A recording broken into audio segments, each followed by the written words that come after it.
Morning. How you guys doing? So it's just after 5 a.m.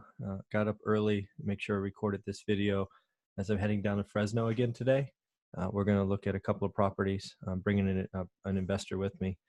We're going to meet Chris Williams. I think it was interview number 2 or 3.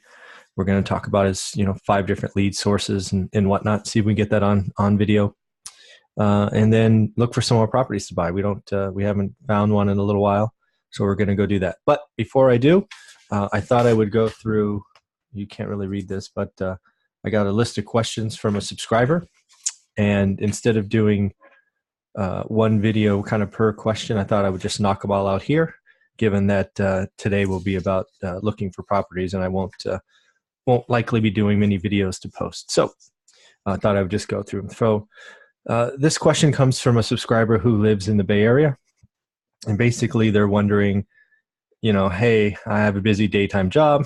I'm at my desk from, I don't know, 8 to 5, 8 to 6. I can't just get up and drive to Fresno, at the drop of a hat. So, how'd you do that? How'd you build your team? All of those things. So I decided to go through them. I think there's 10, and we'll just go one at a time. So the first one was, how'd you scout out properties? Did you stay down there? Did you spend the weekend?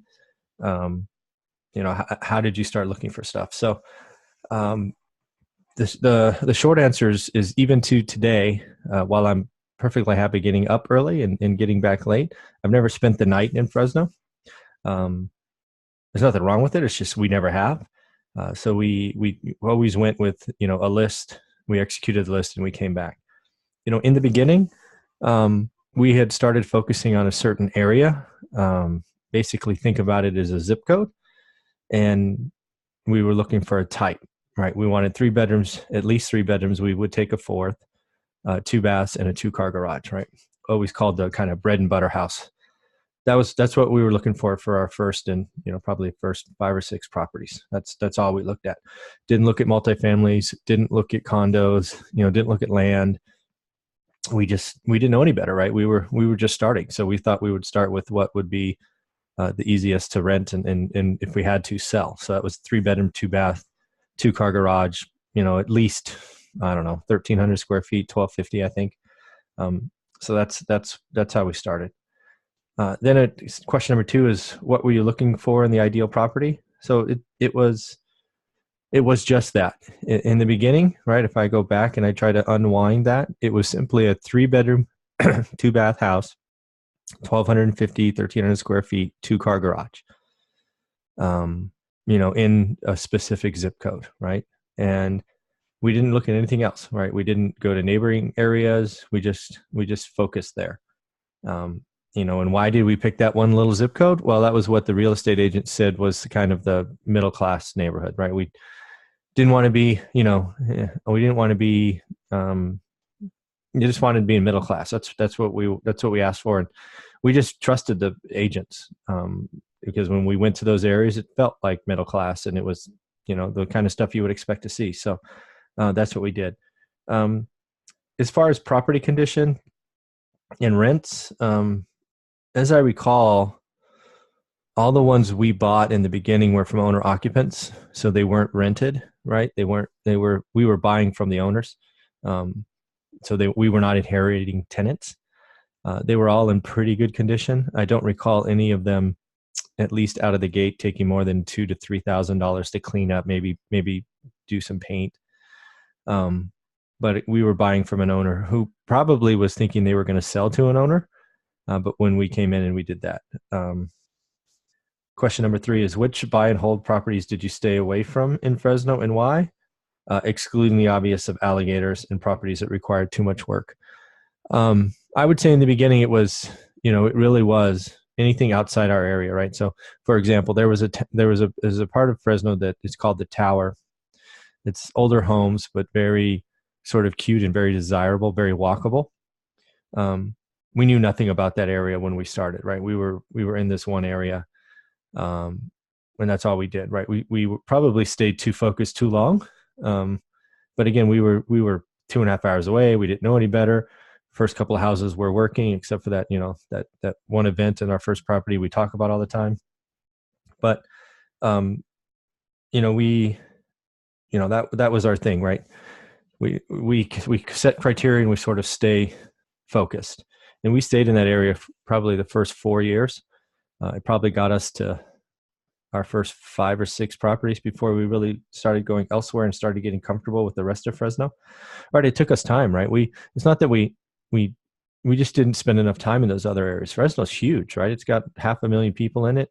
The county's got 1 million people in it. It's tough to be outside, and it was just by going down there on weekends, and learning more areas and talking to more people and all of that. How did you assess repairs needed to get the property ready for leasing? Again, since these were mainly bought from owner occupants, they were generally in good shape. Again, this is where we started, so the questions are coming from. But over time, you sort of get, you figure out what it costs to paint, and then you figure out what flooring is, and you start getting enough bids for these things as you turn units. But the short answer is we would go get bids. We'd get multiple bids. Generally, I should say our property manager got bids, right? Because we've had property manager since day one. So we were getting bids right out of the gate, and we didn't know any better. So we always asked for 2 or 3 bids. And generally they came in with, within a couple of $100 of each other. So you start to get the feel, and the next time it's about the same and all of that. So it's experience, getting that done. How'd you set up your team to manage and make ready? Again, our main job was to manage the property manager, who we trusted to do the right things. I've spoken about this a couple of times. That didn't turn out well for quite a while, right? We went through 6 teams in 6 years, I think. And, everywhere from being, lied to, had money stolen, all of those things, to just not feeling important. I've done some videos on how to find a good property manager. And, the one thing that I think is key is to find where the owner is an investor himself, as opposed to being a realtor or something else, right? I want their primary business to be investing, so they know and think like us, frankly. How do you set up the team to manage make ready repair work, for example, like when we add a bedroom or something? So this is we didn't do any of that in the beginning. When we started doing that, we obviously had more experience, and now we were walking, this is really during the crash, we were walking into houses that were just abandoned in a wreck. And, sometimes for unknown reasons, there was sort of like just these huge rooms that all you had to do was add a wall, maybe a closet, and, you could make more usable space, because at least the stuff we're buying, you get more rent by bedrooms, bathrooms, and parking. All the other stuff is, expenses, really, right? The bigger it is, right? If you had a 2,000 square foot 2-bedroom, right, that'd be horrible in my opinion. It's too much stuff to break and clean and all that. 2,000 square feet should be 5 bedrooms probably. So we would know that going in. You don't just do that willy nilly. It when it happens, it's great, but it doesn't happen often. But it is something you could look for, right? So oversized houses or whatnot that, you can at least ask the question, and, general contractors go in and walk in and generally know, hey, we added a wall here, put a closet there. We have it's the right size. It has a window, has access, right? So there's all things you can do, and you just trust, in the beginning, you trust the general contractor and, property manager and things of that nature, because they want what's best for you, because they know you're going to be with them for a long time. How did you make sure your team was not ripping you off or doing shoddy work? You just got to, right in the beginning, right? We were staying close to the numbers. Got to give credit to Olivia for doing that. She stayed on top of them. There was a process, right? You get bids, bids become orders, and then you're just tracking deliverables. You look for repeat stuff, right? We kept detailed records for each property for a while. So we saw that one property manager, I remember, somehow decided to stick us with 2 new water heaters inside 9 months. And not that that's impossible, but when we called them on it, all the excuses started coming, and we're like, nope, we're out. You're not playing above board. So, you just got to keep detailed record. It is your money. I would not just trust without question, certainly in the beginning.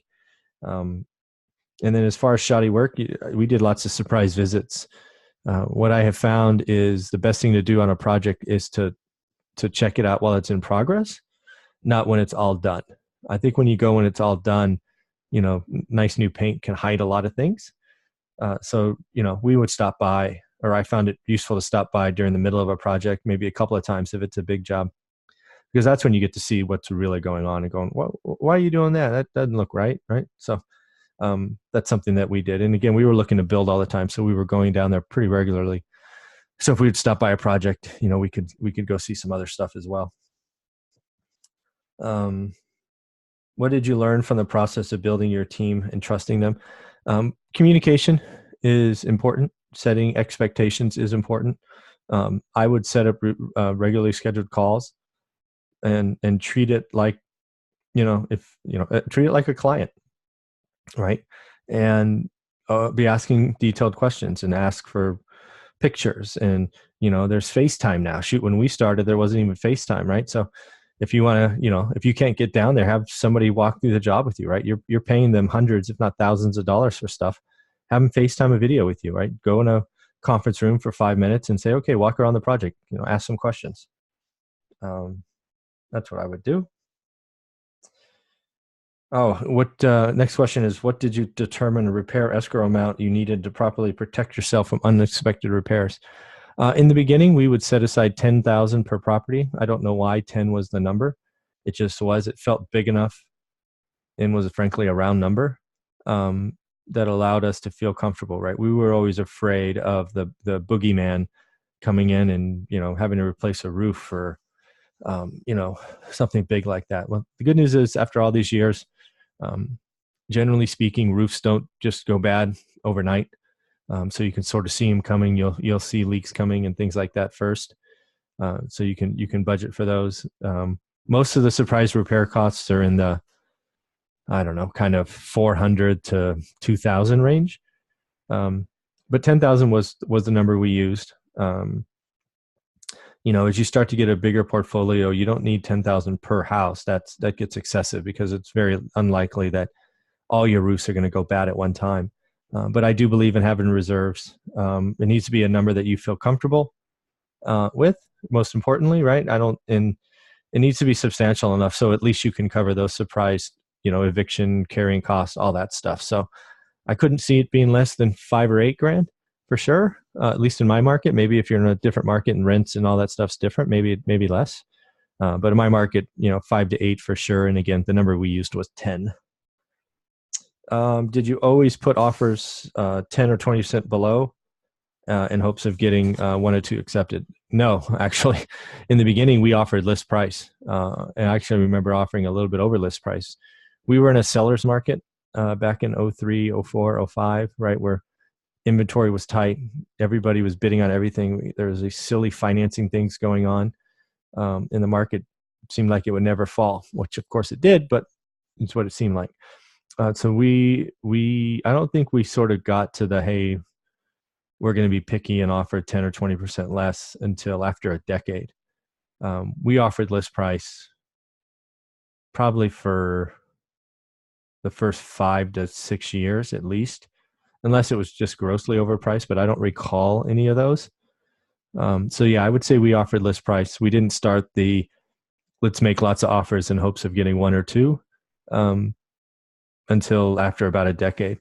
So that's that. And then the last question was about Section 8 tenants. I don't know what my ratio is, but I bet you it's 60-40, maybe 70-30, cash paying versus Section 8. So clearly lots of Section 8. I don't have a problem, as I've said many times, with Section 8. I think it's a great program. I think it helps people. I also think it helps me, a landlord, because Section 8 does yearly inspections. And I use those yearly inspections to check my property manager, even though I trust them explicitly now.